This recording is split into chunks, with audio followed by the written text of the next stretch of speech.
Karl Marx was born in 1818. He was an influential German philosopher, political economist, and revolutionary organizer.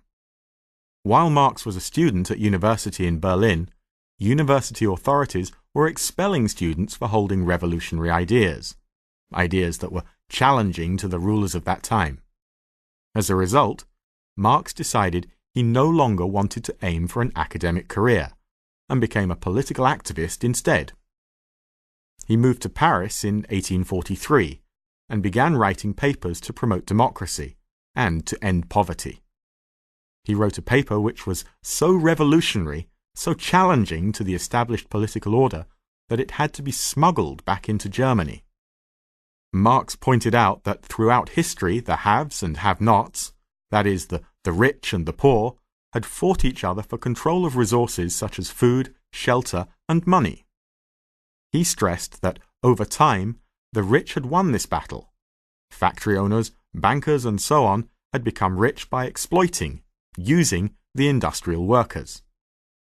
The workers had nothing to sell but their labor, and so they remained poor. Marx believed that workers all over the world had a lot in common, and that one day workers would realize that without them, if the rich didn't have the poor working for them, nothing in society would work. He was convinced that once the workers realized this, they would then form organizations, rise up, and overthrow the rich and powerful people in society. Marx and his colleague Friedrich Engels wrote down these ideas in the Communist Manifesto, a book which predicted that one day, under a communist system, people would no longer be exploited and have to fight over resources.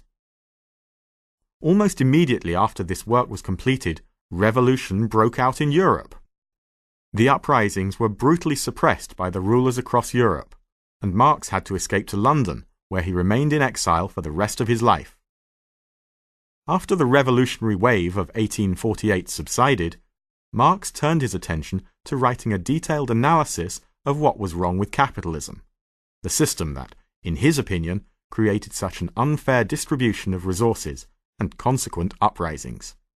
This work was Marx's Das Kapital. Marx died before he finished writing Das Kapital. This was partly because he became involved in organizing an international workers' party. He didn't finish his book because he was busy organizing the International Working Men's Party.